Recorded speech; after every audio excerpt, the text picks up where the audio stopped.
Bonsoir, ligne droite de la 7e saison du tribunal de l'actualité qui commence avec la première audience de ce mois de juillet 2023 consacrée au relèvement à 45 000 francs CFA du salaire minimum interprofessionnel garanti, SMIC. La décision prise le 22 juin dernier à l'issue des travaux de la première session extraordinaire de la commission consultative du travail de l'année 2023 a été acté une semaine plus tard par l'adoption, le 29 juin, en Conseil des ministres du décret y afférent. Et pour parler de cette avancée dans le monde du travail, ainsi que d'autres aspects liés aux conditions de vie et de travail des travailleurs, nous avons convoqué pour l'audience du jour Abdoulaye Ernest Ouedraogo, secrétaire général de l'Union syndicale des travailleurs du Burkina et président du mois des centrales syndicales, c'est au sein de l'UAS, l'unité d'action syndicale. Bonjour Monsieur Ouedraogo, merci d'honorer notre convocation. Bonjour. Le juge Bernard Bougman siège pour l'audience de ce lundi. Bonjour juge Bernard Bougman. Bonjour président Tomangui, bonjour madame, monsieur. Mesdames, Messieurs, bonjour et bienvenue à cette nouvelle audience du tribunal de l'actualité, la première de la 27e semaine de l'année 2023. Une audience qui démarre avec la traditionnelle séquence des avant-propos que je convoque à présent.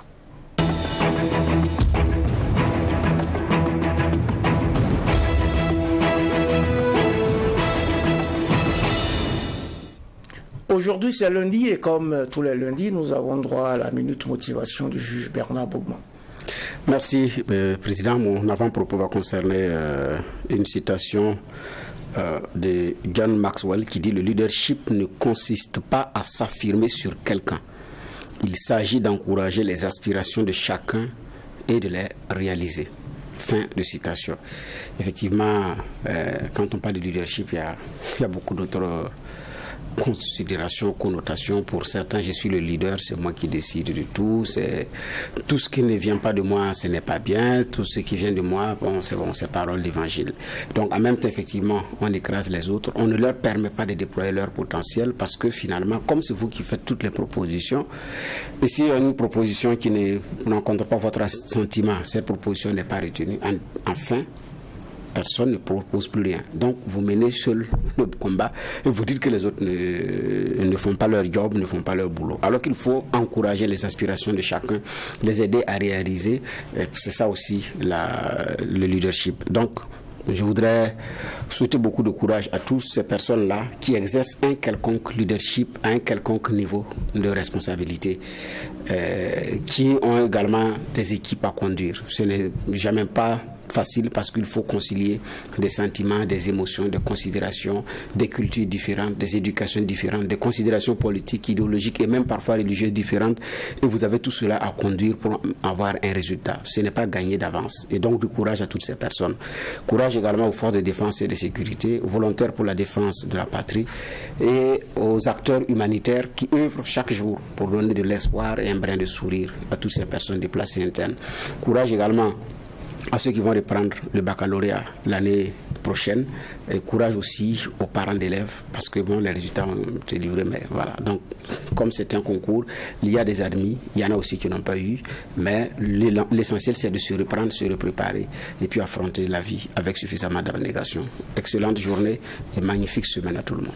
Une nouvelle semaine qui commence donc sur la Terre. Nous sommes à la moitié de l'année 2023. C'était la séquence avant-propos de cette audience du tribunal de l'actualité avec la minute motivation du juge Bernard Bougman sur Radio Watt FM et sur la télévision True TV.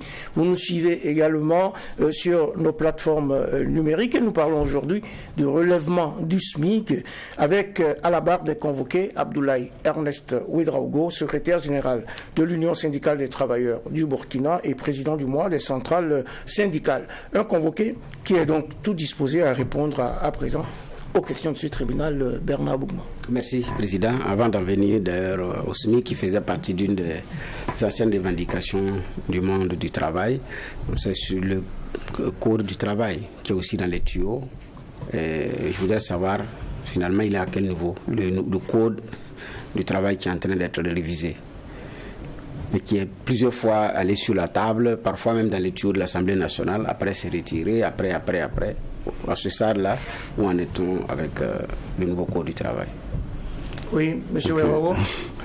Merci, Monsieur le Président. Merci, Monsieur le Juge. Merci bien.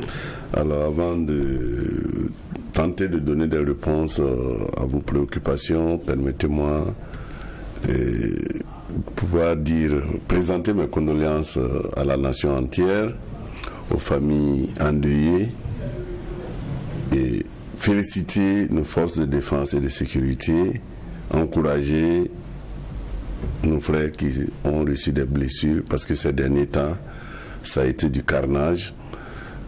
C'est vrai que ça commence à être dans nos habitudes, ça ne devrait pas l'être, mais nous invitons l'ensemble des Burkinabés à en faire une grosse préoccupation. Nous invitons nos autorités à surtout travailler davantage, mais de manière inclusive. Donc, paix à l'âme, aux âmes disparues, courage aux blessés. Merci, Monsieur le Juge. Merci, Monsieur le Président. Alors, par rapport au code du travail, je pense que au niveau syndical, nous avons posé toutes nos préoccupations lorsqu'on a été reçu par l'Assemblée nationale pour dire c'est vrai, voilà le code qui est présenté, mais voilà nos préoccupations qui demeurent encore dans le code. Et comme l'Assemblée devrait quand même se pencher là-dessus avant son adoption, au niveau syndical, nous savons aussi que nous ne pouvons pas avoir 100% de ce que nous demandons, mais c'est un processus de longue haleine. Si le code est adopté, et nous souhaitons qu'il soit adopté, ce qui nous dérange dans le code, nous allons continuer encore à négocier à ce que cela soit revisité. Alors, la comédie qui se joue actuellement par rapport à son adoption, le syndicat est blanc-neige dans cette procédure. On attend impatiemment l'adoption du code parce qu'il est déjà dans les circuits. Je ne sais plus s'il est toujours à l'Assemblée ou s'il est revenu, mais en tout cas nous pensons qu'un travail doit être fait à ce niveau-là pour que le code soit adopté. Les imperfections du code trouveront solution avec le temps. Et ça ne peut pas être parfait à 100%. Et à l'utilisation, on va se rendre compte certainement qu'il y a des choses qu'il va falloir effectivement revisiter. Et nous ne sommes pas opposés à cela. D'accord. La deuxième question de généralité, ça concerne le Haut Conseil du dialogue social qui a été dissous parce que c'est budgétivore et c'est inutile. On se rappelle que ça avait été une exigence d'ailleurs des partenaires sociaux vis-à-vis du gouvernement de mettre en place ce Conseil du dialogue social qui a eu plusieurs rencontres et puis bon, finalement quand ça a été mis en place, il y a une des centrales qui n'était pas d'accord et qui avait dit que c'est inutile et budgétivore alors que par moment elle a même assuré le rapportage au niveau du comité qui a travaillé à ce que le Conseil du dialogue social soit mis. Et donc certains, au niveau des centrales syndicales, avaient dit qu'ils espéraient qu'au moins un point allait être fait sur le fonctionnement pour voir le goulot d'étranglement. Est-ce qu'il faut améliorer ou pas? Je voudrais savoir aujourd'hui, est-ce que ces informations vous sont remontées maintenant? Monsieur le juge, je pense que devant le tribunal, il faut appeler un chat un chat. Effectivement, le Haut Conseil du dialogue social a été à la limite une demande syndicale accompagnée par le BIT. C'est pas seulement syndical, c'est encouragé et c'est même demandé par le BIT. Le Bureau international du travail. Oui, parce que quand même c'est un outil qui permet de dissiper certaines crises entre travailleurs, gouvernement ou travailleurs, patronat. Malheureusement, comme monsieur le juge l'a dit, effectivement, à la mise en place du Haut Conseil, pour des raisons que jusqu'à présent, en tout cas, nous ne savons pas pourquoi, il y avait les 6 centrales, mais malheureusement, la CGTB en son temps, dirigée par le ministre d'État aujourd'hui, a refusé d'adhérer jusqu'à aujourd'hui. Et d'ailleurs, quand on nous dit que le Haut Conseil est budgétivore, moi je ne sais pas, c'est combien de millions le gouvernement vote par an pour le Haut Conseil? Ça n'existe pas. Le Haut Conseil fonctionne à partir de ce que la présidence peut donner. Donc, il n'y a pas en réalité un budget comme ça voté par le budget de l'État pour dire que nous allouons tant de millions ou de milliards au fonctionnement du Haut Conseil. Le Haut Conseil fonctionne sur ce que la présidence donne. Alors, quand on nous parle de budgétivore, le Haut Conseil dépense quoi dans l'année? Grosso modo, c'est pas plus de 300 à 400 millions. Alors, il faut voir entre ce que le Haut Conseil dépense et ce que le Haut Conseil peut rapporter en termes de paix, en termes de climat social. Aujourd'hui, il faut le reconnaître, le dialogue, il est important. Et le Haut Conseil est un cadre de dialogue. Donc, nous pensons que vraiment sa dissolution malo-militari n'est pas une bonne affaire. On l'a suivi, c'est vrai, mais c'était pas vraiment indiqué. On aurait pu trouver un cadre d'échange, de discussion pour voir qu'est-ce qu'on peut faire du Haut Conseil. Je pense que il faut, comme je l'ai dit, il faut appeler un chat un chat. Le Haut Conseil, si ça ne fonctionne pas, si ça ne fonctionne pas comme le gouvernement le souhaite, c'est peut-être dû à des individus. Mais ces individus, ce n'est pas des seigneurs. On peut les remplacer pour rendre le Haut Conseil beaucoup plus efficace. Et là aussi, il fallait avoir le courage d'échanger et pour qu'on puisse disséquer réellement qu'est-ce qui se passe au niveau du Haut Conseil, pourquoi on n'a pas les objectifs fixés et tirer des conclusions. D'accord, mais est-ce que d'ailleurs le Haut Conseil du dialogue social, qui a pour mission également vraiment le dialogue, avait commencé un travail sérieux dans les missions qui lui étaient consacrées? Au niveau syndical, nous pouvons dire oui, parce que le Haut Conseil a dispensé même de la formation au niveau syndical qui, en tout cas, nous a permis aussi de comprendre certains mécanismes de résolution des crises qui peuvent naître entre travailleurs, et soit patronat ou gouvernement. Ça, c'est déjà quelque chose. Et le Haut Conseil, plusieurs fois, a été saisi pour des questions, en tout cas de discussions, où il fallait que un partenaire neutre vienne quand même jouer la médiation. Ça aussi, c'est quelque chose. Ça n'a pas de prix. Ça participe à la paix dans la nation. D'accord. Maintenant, la dernière question qui concerne le Haut Conseil du dialogue social, c'est oui. Puisqu'on a une tradition au Burkina de dialogue gouvernement-syndicat. Oui. Et le Haut Conseil du dialogue social également existe. Est-ce qu'à terme, c'est cet instrument qui doit remplacer le dialogue gouvernement-syndicat, du moment où c'est un instrument de dialogue, de négociation et de résolution des crises dans le domaine du travail? Alors, s'il y a une crise entre le gouvernement et le syndicat, est-ce que les deux, chacun dans sa position, on peut trouver véritablement une solution? Même si on peut trouver, le Haut Conseil qui vient en tant qu'élément neutre joue beaucoup plus une médiation. Donc, le dialogue gouvernement-syndicat n'est pas à confondre avec le rôle du Haut Conseil du dialogue social. Parce que le Haut Conseil du dialogue social a pour vocation de s'étendre sur toute la nation et de prendre en main toute crise, en tout cas, qui peut naître au niveau du travail. Donc le Haut Conseil du dialogue social a une vocation plus large que les rencontres ou les échanges entre le gouvernement et les syndicats. C'est la première audience du tribunal de l'actualité pour cette semaine. Une première audience qui s'intéresse à la revalorisation du SMIC, le salaire minimum interprofessionnel garanti, qui est passé de 30 684 francs CFA en vigueur depuis 2006 à 45 000 francs CFA, soit une hausse de 46,65%. On est loin des 60 000 francs CFA demandés par l'unité d'action syndicale en mai 2021. Mais cet ajustement constitue pour l'UAS, M. Ouedraogo, que nous recevons donc sur ce plateau aujourd'hui, cet ajustement constitue un pas en avant. Merci, Président. Alors, c'est l'occasion que vous nous donnez. Nous allons dire merci au patronat, parce qu'il faut le noter, l'augmentation du SMIC a été exclusivement un travail fait entre le patronat et le syndicat.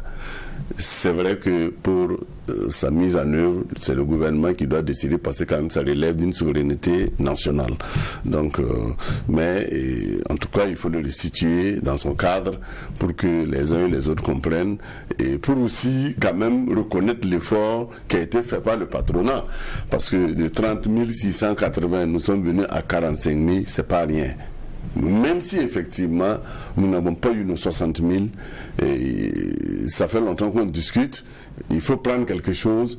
C'est pas exclu que demain, compte tenu de l'évolution de la situation nationale, on vient dire au patronat, ben, écoute, nous on veut 70 000 et on repart pour des négociations. En tout cas, nous, au niveau syndical, nous tenons à remercier l'état d'esprit du patronat, l'engagement qu'ils ont accepté, et franchement, il faut le préciser, ça a été vraiment une bonne ambiance de discussion, même si ça a été en plusieurs rounds, pour pouvoir obtenir effectivement que le patron nous concède 45 000 francs. Et nous aussi nous reconnaissons une réalité qu'il ne faut pas occulter. Il y a que vraiment aujourd'hui nos entreprises souffrent du fait de l'insécurité, du fait du terrorisme. Et beaucoup d'entreprises sont en souffrance, nous le reconnaissons. Mais aussi, il faut reconnaître que l'inflation aussi, nous sommes à près de 20% d'inflation, c'est pas facile. Et d'ailleurs, un travailleur qui n'arrive pas à se nourrir, est-ce qu'il peut être rentable? Donc, cela aussi participe à l'évolution, au développement des entreprises, si le travailleur quand même arrive à subvenir un tant soit peu à ses besoins. Alors justement, c'est là où, avant de donner la parole au juge Bernard Bougma, on doit faire preuve de pédagogie sur ce plateau, dans ce prétoire, pour dire aux uns et aux autres, c'est quoi finalement le SMIC? Il y a des Burkinabés qui ne sont pas intéressés par cette affaire de SMIC, c'est une histoire qui concerne que les travailleurs. C'est quoi exactement, et ça implique quoi à la fois du travailleur et de l'employeur? Alors, le SMIC, comme son nom l'indique, c'est le salaire minimum interprofessionnel garanti. Et c'est ce qui veut dire qu'aujourd'hui, Monsieur le Président, si vous voulez m'employer pour repasser vos habits et faire, en tout cas si vous devez me déclarer, mon salaire minimum, ça doit être 45 000, sinon que vous êtes en infraction. Voilà. Ça veut dire que n'importe qui qu'on emploie, employé de maison, ménagère... Dans les normes déclarées, tout, c'est minimum 45 000. Donc c'est déclaré et tout, hein, Bernard Bougma, ça veut dire que si vous employez du personnel de maison, ou si vous employez n'importe qui pour n'importe quel travail, vous devez lui assurer un minimum de 45 000 francs CFA en le déclarant à la sécurité sociale. Oui, tout à fait. Et puis il y a ce terme technique-là, brut ou net. Bon, écoutez, je pense que là-dessus, c'est beaucoup plus technique. Oui, tout à fait. Voilà, donc je ne vais pas m'aventurer et puis aller me perdre. Mais en tout cas, ce que les 30 684 représentaient, aujourd'hui, les 45 000 représentent ceci. Donc, que si c'était brut ou net, en tout cas, nous restituons les 45 000 dans la loge des 30 684. On espère que c'est net d'impôt, alors oui. D'accord, ok. Vous dites que c'est bon à prendre.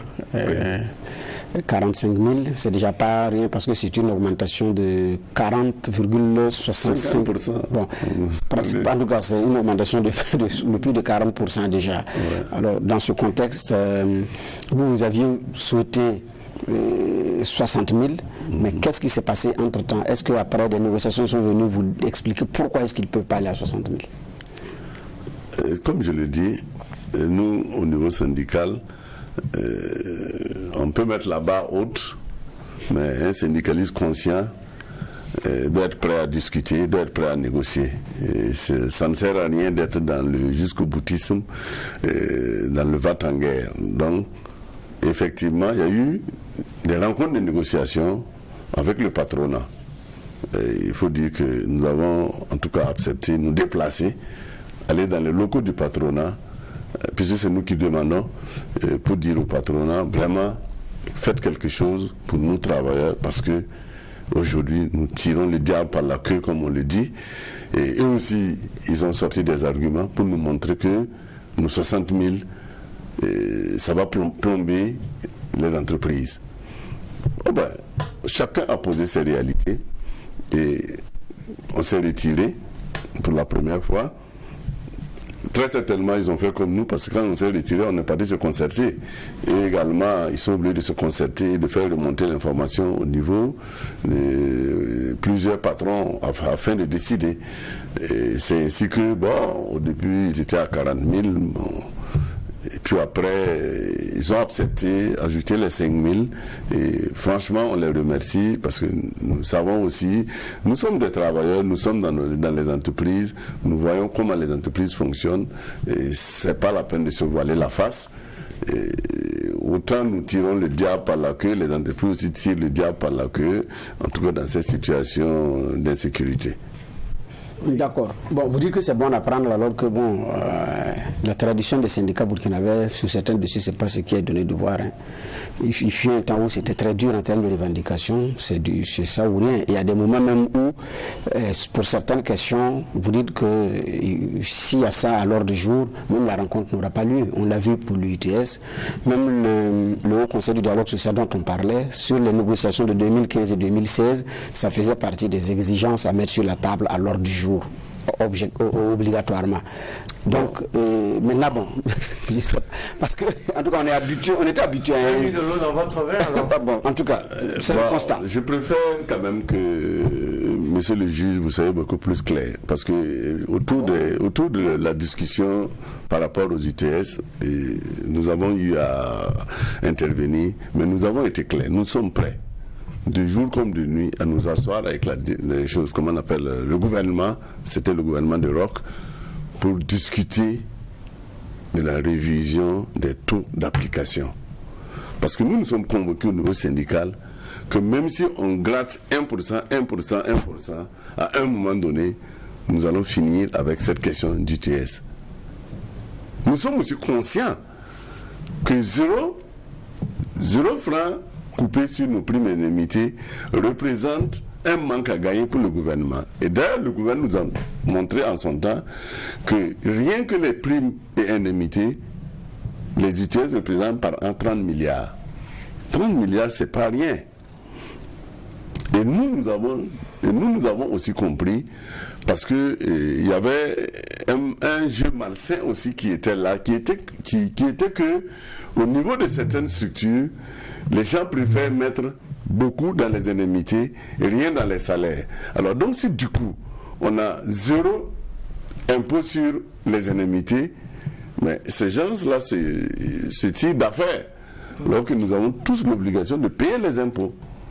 Donc en son temps, effectivement, ça n'a pas été facile pour certains syndicats qui sont montés au créneau, mais nous avons dit non, nous allons à la négociation. Et effectivement, nous sommes partis à la négociation, et en son temps, il y a eu une petite réduction, si vous vous rappelez très bien, sous le gouvernement Christophe Dabiré. Voilà. Bon, ce que vous dites, c'est vrai. Bon, d'un syndicat à un autre, vous n'avez pas les mêmes profils, parce qu'il y en a qui sont progressistes, il y en a qui sont dans des luttes de classe et tout et tout. Donc, mais la position jusqu'au boutiste, on l'a vu, parce qu'il y a eu cette rencontre qui s'est terminée d'ailleurs dès l'ouverture, quand finalement, en désespoir de cause, le Premier ministre a dit, bon, ok, donc, allons boire la bière, et puis on a vu tout ce qui s'est passé. Mais c'était la question était c'était à l'ordre du jour. En ce moment, la rencontre n'a pas eu lieu, puisque tant que c'est à l'ordre du jour, pas de rencontre. Ça, on l'a vu. C'est pourquoi j'ai dit, sur certaines questions, on avait vu un syndicat burkinabé qui avait été très dur et qui n'a voulu rien concéder. C'est vrai, et effectivement, à un moment donné, c'était une position d'ensemble, mais les choses ont évolué. Et parce qu'il faut reconnaître que dans les syndicats, c'est assez dynamique. Les hommes changent, on change des hommes, et puis à un moment donné, bon, chacun vient avec ses convictions. Et effectivement, lorsque nous avons eu l'occasion d'être approchés par rapport à la question de l'encontre gouvernement, la question de préalable n'était pas, en tout cas dans notre vocabulaire. Hein. Nous, on est prêt à aller rencontrer le gouvernement, on est prêt à aller discuter, parce que là c'est pour aller discuter des intérêts des travailleurs. Si chacun reste campé sur sa position, c'est quoi on gagne? Nous avons essayé, mais on a eu une petite réduction. Et chaque année-ci, on a cette manière de réduire. Mais tôt ou tard, on va en finir avec. Et puis bon, il faut se dire que le syndicalisme, quand on a l'opportunité d'être à la responsabilité, il ne faut pas penser que sa seule personne peut tout résoudre et finir avec les problèmes. Non, c'est vraiment un processus, une lutte continue. Et d'ailleurs, les problèmes ne finissent jamais. Oui, allez-y, je vais faire le point après. D'accord. Pour la question du SMIC, c'est en partie réglé parce que vous expirez 60 000, c'est 45 000. Peut-être qu'à la prochaine négociation, vous allez dire que compte tenu du coût de la vie, il faut même aller jusqu'à 75 000, je ne sais pas. Mais c'est sûr qu'il y a d'autres dossiers sur la table.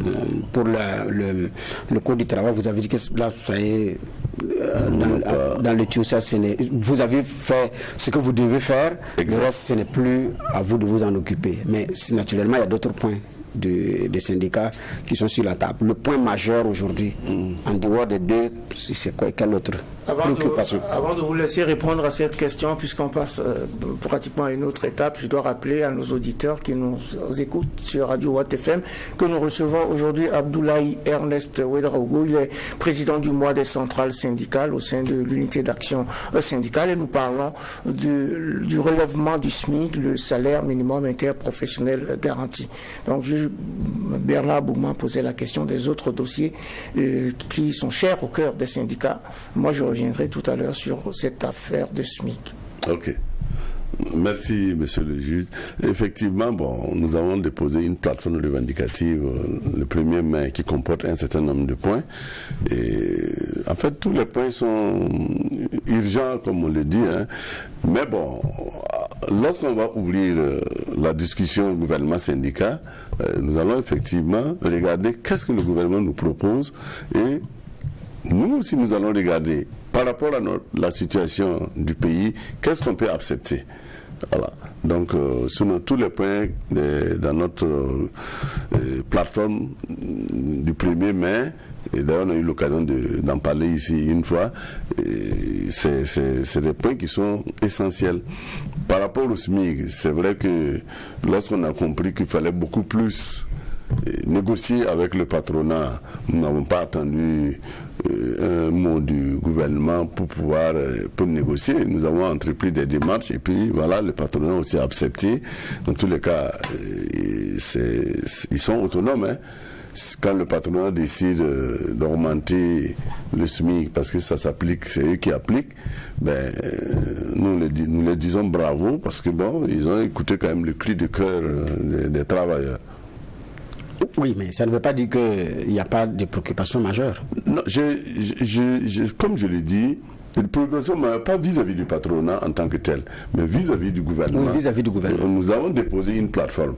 Et nous attendons aujourd'hui, parce que dire déjà que oui, c'est tel point qui est préoccupation majeure, c'est comme si nous faisions de la sélection. Alors que tout ce que nous avons posé sont des préoccupations majeures, mais nous attendons maintenant l'ouverture des discussions avec le gouvernement pour ensemble analyser, regarder leurs propositions, et nous aussi nous allons nous concerter et voir ce qui peut être accepté en attendant, ou alors voilà, continuer la discussion. Alors, donc tous les points sont des préoccupations majeures. Préoccupations majeures, il y avait des mesures contre la vie chère, et vous demandez au gouvernement de prendre, et ce relèvement du SMIC participait donc de ce chapitre-là sur les mesures contre la vie chère, et il y avait aussi la diminution significative des prix des produits de grande consommation, ainsi que la diminution significative des prix des médicaments et approvisionnement régulier des dépôts médicaments essentiels génériques en produits pharmaceutiques. On parle donc du SMIC et aujourd'hui il est fixé à 45 000. Ça veut dire que chacun doit s'obliger à payer ces 45 000 minimum à toute personne qui l'emploie. D'ailleurs, on nous indique que des contrôles et des vérifications seront faits en vue d'optimiser la mise en application. C'est le ministre en charge de la fonction publique qui l'a indiqué. Il y a d'ailleurs un deuxième décret qui accompagne ce décret portant relèvement du SMIC et qui porte sur la mise en place, la composition et le fonctionnement de la Commission nationale de réajustement du SMIC. Et cette commission, vous l'avez exprimé un peu tout à l'heure, doit se réunir tous les 2 ans pour analyser, je cite le ministre de la fonction publique, les paramètres économiques de notre pays, analyser la situation nationale et voir s'il y a une possibilité de réajuster le montant de ce SMIC en fonction du coût de la vie. Donc, un ensemble d'appareils, mais aujourd'hui, on sait très bien qu'il y a beaucoup d'entreprises et beaucoup de travailleurs qui ne sont pas payés au SMIC, d'une part, qui ne sont pas déclarés. Est-ce que votre action participe aussi à normaliser quelque peu ces travailleurs de l'ombre, ces travailleurs au noir, et tous ceux qui ne peuvent pas non plus payer ces 45 000 francs? Comment on fait finalement? Ok, merci Monsieur le Président. Vous avez posé plusieurs questions à la fois que je vais tenter de répondre. Alors, disons que nous félicitons le ministre pour avoir fait le deuxième décret pour le cadre d'analyse de l'évolution du SMIC. Ça nous fait une épine en moins. Parce que là, ça va être un cadre légal. Et je suppose que ça va être un cas tripartite, gouvernement, patronat et puis syndicat, bon, travailleurs si vous voulez. Et en ce moment, ça ne serait plus... Ça va nous éviter quand même chaque fois de relancer le patronat, de discuter avec eux. Ça va être vraiment bravo au ministre pour ce point-ci, parce que là, il faut reconnaître que ça nous permet d'avancer beaucoup plus facilement sur la question du SMIC, parce que le SMIC depuis 2008 n'a pas connu d'évolution. Mais quand vous prenez... Ah bon, ok, toutes mes excuses. Et si depuis 2006, ça n'a pas connu d'évolution, quand vous regardez le taux d'inflation entre 2006 et aujourd'hui, le litre d'essence seulement a peut-être doublé de 2006 à aujourd'hui. Alors, donc, vraiment bravo pour cette vision. Alors, par rapport au contrôle que le ministre, il est tout à fait dans son rôle, puisqu'il faut veiller à l'application des lois. Je rappelle que le SMIC, il est dans le code. Donc c'est une loi. Il faut veiller à l'application. Et là aussi, nous, ça nous aide. Parce que le plus souvent, c'est des travailleurs qui viennent nous saisir pour dire qu'eux, ils sont lésés par rapport, par exemple, à l'application de certaines normes de travail dirigées par notre code, rédigées par notre code. Mais c'est nous qui, après, devons aller vers l'employeur ou alors vers l'inspection du travail. Maintenant, si le gouvernement a décidé de prendre les choses en main, nous disons bravo. Ça va nous éviter un autre travail. Alors rapidement, dans l'applicabilité, aujourd'hui on sait très bien, par rapport à la situation économique aussi qui est très difficile, qu'on ne peut pas, il y a beaucoup de gens qui ne pourront pas payer 45 000 francs CFA à un employé ou à une employée de maison ou à tout autre personnel de maison. Comment on fait finalement? Est-ce qu'on ne risque pas de ne pas pouvoir employer des gens qui gagnaient déjà un peu quelque chose? Alors, Monsieur le Président, vous savez, dans tous les cas, ça veut dire que nous sommes conscients qu'effectivement, cette loi peut poser des difficultés d'application au niveau de certains employeurs. Mais il y a aussi il y a cette nécessité véritable de soulager le travailleur. Et vous êtes d'accord avec nous que par rapport à ce que le SMIC, là où le SMIC était, c'était caduc. 30 000 francs, je ne prends même pas la ville de Ouagadougou, c'est compliqué et c'était pas facile pour certains travailleurs. Nous avons ces cris de cœur tout le temps. Nous recevons des travailleurs qui viennent vraiment plaider, qui nous talonnaient pour savoir quand est-ce que le SMIC doit revenir. Nous, on est en discussion et tout. Bon. Maintenant, il y a aussi que certains employeurs, il y en a aussi qui n'étaient pas trop de bonne foi. Donc, effectivement, il y en a même par rapport aux 30 000 qui faisaient traîner leurs employés pour avoir leur salaire. Et ça ne peut pas manquer dans un pays. C'est normal, hein? C'est un ensemble, c'est un tout. Donc, nous invitons surtout le gouvernement à redoubler d'efforts dans le contrôle pour que les uns et les autres quand même puissent respecter la loi qui est vraiment le décret qui a été pris par le gouvernement. Pour respecter ce décret, nous dit Abdoulaye Ernesto Ouedraogo, président du mois des centrales syndicales au sein de l'unité d'action syndicale UAS. Bernard. Oui, l'autre problématique, vous l'avez dit, c'est le contrôle. Comment est-ce qu'on se rassure que c'est vraiment respecté? Parce que même ce qui est servi, ce n'est pas sûr que c'est respecté. Dans certains services, n'en parlons pas de cette hausse. Surtout pour certaines catégories de travailleurs. C'est ça aussi le contrôle. Qui doit le faire et comment est-ce qu'on peut le faire? Parce que même ceux qui nous dirigent dans leur domicile, il y a parfois des personnels de maison, mais ce n'est pas sûr que même là c'est respecté, compte tenu aussi de ce qu'ils gagnent à la fin du mois. Puisque vous avez... il y en a qui n'ont pas de problème de loyer, qui sont chez eux. Il y a des charges liées à l'entretien de la maison. Mais pour ceux qui sont en location aussi, il faut gérer le bailleur. Et puis il y a les autres charges, il y a une famille à gérer. Et après, il y a un personnel domestique à payer. Mais comment est-ce qu'on fait ce contrôle-là? Qui doit le faire et qui peut le faire? Je pense quand même que là-dessus, c'est naturellement l'autorité qui doit faire ce contrôle.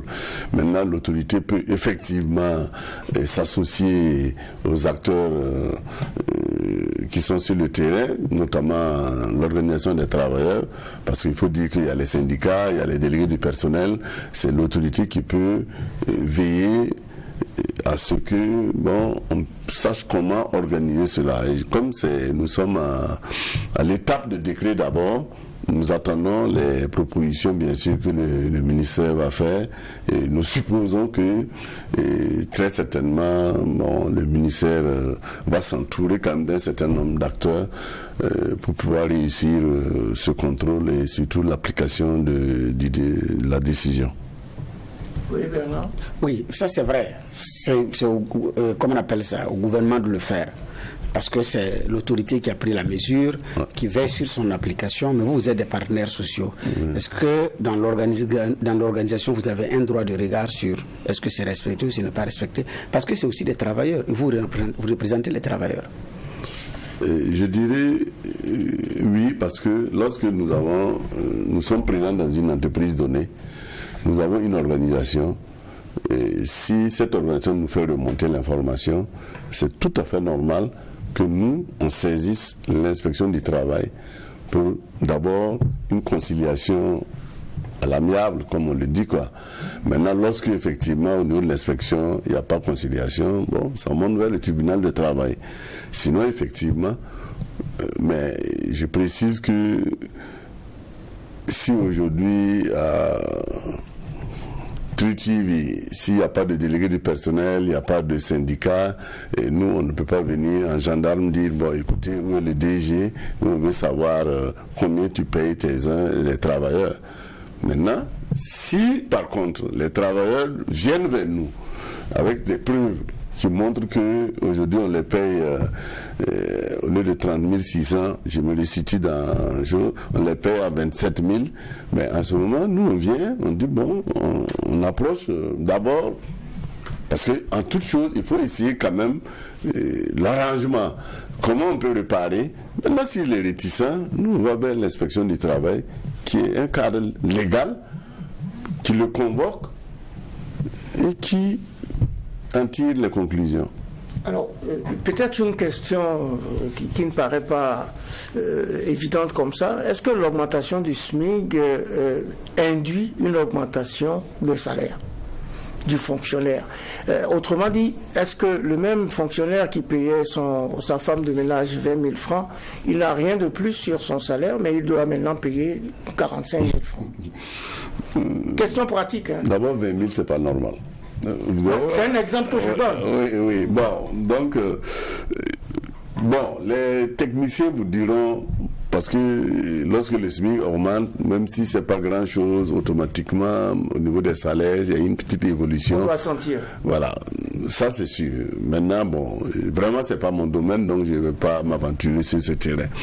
Mais, écoutez, d'abord, si le fonctionnaire paye sa femme de ménage à 20 000, c'est pas normal. Il va falloir qu'il se conforme d'abord à 30 684, qui était le SMIC, et aujourd'hui à 45 000. Maintenant, bon, effectivement, vous savez, c'est pas évident que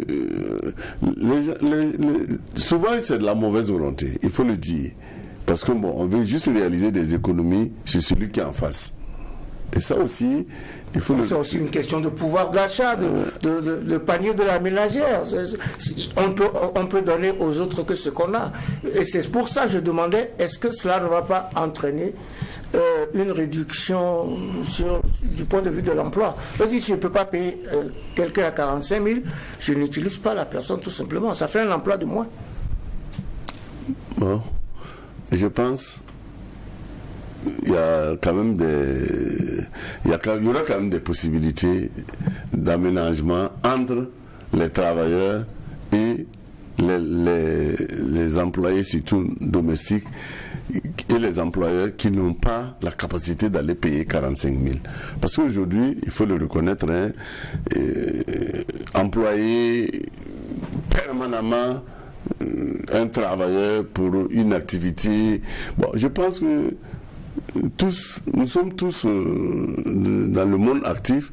Nous savons aussi quelle forme de contrat on peut réaliser pour ne pas employer en temps plein celui qui est en face de nous, et avoir un résultat et permettre à la personne d'avoir du temps et d'être ailleurs pour ensemble avoir quand même le SMIC, ou sinon même au-delà du SMIC. Alors donc c'est une question de temps partiel et de temps plein. Effectivement, ce n'est pas aussi simple, cette situation. Parce que même quand on prend les entreprises, au Burkina, le taux de mortalité avant les 5 ans des entreprises est très élevé. Actuellement, les entreprises sont stressées par la pression fiscale. Et aujourd'hui, et même la rareté des marchés, compte tenu d'un certain nombre de choses, les entreprises ont de sérieuses difficultés. Alors, c'est dans ces conditions qu'il y a une augmentation du SMIC. Donc, je ne parle même pas d'abord au niveau ménage, où vous avez des dames de ménage, mais il y a des entreprises qui emploient aussi des gens avec ce minimum de salaire qu'elles doivent servir au niveau entreprise. Justement, est-ce que ça ne va pas jouer aussi sur la création de nouveaux emplois, quand on sait que les entreprises burkinabées actuellement sont dans des difficultés financières? Bon, je peux peut-être vous le concéder, mais je me dis que si effectivement l'organisation des employeurs, qui est le patronat, a accepté d'abord la discussion et après active vraiment une augmentation, et c'est de concert quand même avec les autres employeurs, et ils savent vraiment ce qu'ils font. Sincèrement, je ne voulais pas répondre à leur place, mais je me dis qu'ils savent quand même que, bon, en redistribuant le minimum qui est de 45 000, ça peut quand même, limite, être équilibré au niveau de leurs entreprises. Et ça, je le crois sincèrement. Ouais. on le croit sincèrement. Peut-être une dernière chose pour éclairer nos auditeurs et nos téléspectateurs par rapport aux autres pays de notre sous-région, mais également des pays francophones d'Afrique. Il faut savoir que dans les zones CEMAC et UEMOA, le Gabon tient la corde du classement des pays où le SMIC est le plus élevé, avec 150 000 francs CFA, suivi de la Guinée équatoriale qui affiche 128 000 francs CFA. Le Congo trône sur la troisième marche du podium avec 90 000 francs CFA. Les autres pays de l'Afrique centrale occupent les 6e et 7e places avec le Tchad et le Cameroun qui servent chacun un SMIC de 60 000 francs CFA, et la République centrafricaine ferme le banc avec 36 000 francs CFA. En Afrique de l'Ouest, eh bien, c'est la Côte d'Ivoire qui vient en tête avec un SMIC de 75 000 francs CFA. C'est le 4e au classement des pays cumulés de la CEMAC et de l'UEMOA, suivi respectivement du Sénégal qui est 5e donc de ce classement avec 64 223 francs CFA. Viennent ensuite le Togo qui est donc 8e avec 52 500 francs CFA. Le Bénin 9e avec 52 000 francs CFA. Le Burkina vient donc maintenant en 10e position avec 45 000 francs CFA. Le Mali est 11e avec 40 000 francs CFA. Le Niger est 13e avec 30 047 francs CFA. On a fait une poussée de 30 000 poussières à 45 000 francs CFA. Donc, on remercie tous ceux qui ont permis cette avancée, et on a fait aussi une poussée dans le classement, je dirais, des pays cumulés CEMAC et UEMOA. Monsieur Hérault. Ok, merci, Président. Bon, c'est comme on le disait, c'est bon, mais c'est pas arrivé. Vous voyez que, bien que nous avons augmenté près de 50% du SMIC, nous sommes toujours... nous occupons la 10e place dans les 13 pays francophones de l'Afrique de l'Ouest et du Centre. Alors que quand vous prenez aujourd'hui le prix du pain au Burkina, il est pratiquement au même prix que là où les gens payent 150 000 francs CFA. Donc vous comprenez, vraiment le travailleur burkinabé, c'est un patriote.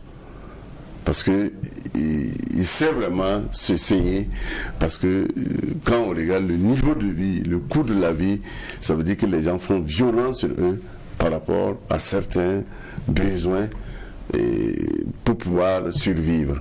Donc, nous remercions le patronat, mais nous disons au patronat de jeter un coup d'œil sur ce que vous venez de lire là, et d'échanger avec, c'est vrai qu'ils se connaissent entre eux, hommes d'affaires et tout, et d'échanger avec les autres employeurs du monde en Afrique pour comprendre que notre demande était vraiment légitime, et que bon, ils ont fait un gros effort, ça aussi il faut le louer, mais ensemble, il faut qu'on regarde très prochainement qu'est-ce qu'on peut encore faire pour le SMIC. Dans 2 ans, avec la commission consultative, sans doute. Bernard Ougma, une dernière préoccupation. En tout cas, c'est dans 2 ans, on verra. Mais en attendant, bon, c'est un commentaire que je fais. Je suis curieux de voir comment est-ce que les contrôles vont se faire. Et comment même au niveau des petites et moyennes entreprises, cette mesure pourrait être respectée par certaines qui aujourd'hui, je dis bien, sont dans des difficultés compte tenu des réalités et de la pression, alors que c'est l'État qui est le principal pourvoyeur d'emploi. Voilà. Et là aussi, l'État, quand on regarde le nombre de postes à pourvoir et les candidatures exprimées, ça laisse une idée de ce qu'on a comme réalité. Mais en même temps, le niveau de vie actuellement a renchéri, le coût de la vie a renchéri, et avec la trentaine de mille sur les mains, vous ne pouvez vous en sortir. Vous loger, vous vêtir et faire face à des charges incontournables. Donc, il y a une réalité qui est là. Mais je pense qu'on est dans une situation très très très compliquée. J'espère bien que toutes les garanties ont été prises et qu'au niveau du patronat, ça ne leur pose vraiment pas problème par rapport à l'application d'une telle mesure. Parce que c'est pas aussi simple quand on regarde les éléments, même au niveau individuel, même au niveau des ménages. Pouvoir augmenter les salaires de personnel de maison et payer de sa propre poche, à ce taux-là, c'est pas donné à n'importe quel travailleur aussi. C'est pas donné à n'importe quel travailleur, c'est tout l'enjeu de cette augmentation du SMIC, n'est-ce pas, M. Hérault? Oui, bon, monsieur le juge, bon, je n'ai pas envie d'être... mais vous savez, il faut aussi que nous, on change aussi nos manières de vivre. Ça, c'est nécessaire. comme on le dit, hein, tout est urgent dans ce pays. Et il est urgent de changer de manière de vivre. Il est urgent d'accepter certaines réalités. Parce que j'aime bien, je suis d'accord, j'aime bien que chaque travailleur burkinabé ait une femme de ménage chez lui, mais est-ce que vraiment c'est réaliste? C'est ça aussi. Oui, c'est peut-être pas réaliste, monsieur Ouedraogo, comme vous dites, mais ces femmes de ménage aussi ont besoin d'un petit travail pour avoir un petit sou. C'est pas seulement la question du responsable du ménage qui emploie une femme de ménage, mais c'est aussi la question de cette femme de ménage qui a besoin d'un petit pécule pour gérer son quotidien. Et c'est là où, parfois, ce chef de ménage qui ne peut pas payer 45 000 francs à une femme de ménage va se priver de cette femme de ménage-là, et donc va créer un trou pour une personne qu'il aurait pu employer à moitié prix. Mais bien évidemment, les conditions de vie et de travail sont importantes et il faudrait... Là, je vais vous répondre parce que cette femme de ménage que vous payez à 30 600 en son temps, si aujourd'hui vous ne pouvez pas la payer à 45 000, mais vous pouvez tout de même l'employer partiellement et la donner toujours ces 30 600. Tout ça, c'est des initiatives qu'il faut développer. Qu'il faudra développer et qu'il faudra donc améliorer pour que chacun puisse trouver son compte dans cette augmentation du SMIC, qui est une bonne nouvelle pour le monde du travail, une bonne nouvelle pour tous. Ainsi s'achève cette audience du tribunal de l'actualité, la première de la 27e semaine de l'année 2023, qui a évoqué le relèvement du salaire minimum interprofessionnel garanti au Burkina avec Abdoulaye Ernesto Ouedraogo, secrétaire général de l'Union syndicale des travailleurs du Burkina et président du mois des centrales syndicales. Merci, monsieur Ouedraogo, d'avoir honoré notre convocation. Merci, monsieur le président. Merci, monsieur le juge. Merci, c'est moi qui remercie. Juge Boukman qui était avec moi pour cette audience, merci. Merci, président. Et merci aux équipes techniques de réalisation ainsi qu'à vous tous, auditeurs et auditrices de Watt FM, téléspectateurs et téléspectatrices de True TV pour votre fidélité et pour votre attention. Hommage et courage à toutes nos forces combattantes et notez bien que beaucoup peuvent avoir ce que vous avez, mais personne ne pourra être ce que vous êtes. Prenons donc soin les uns des autres et en attendant de retrouver le tribunal de l'actualité demain, mêmes heures, mêmes antennes, avec un maillet toujours aussi juste, incisif et sans complaisance.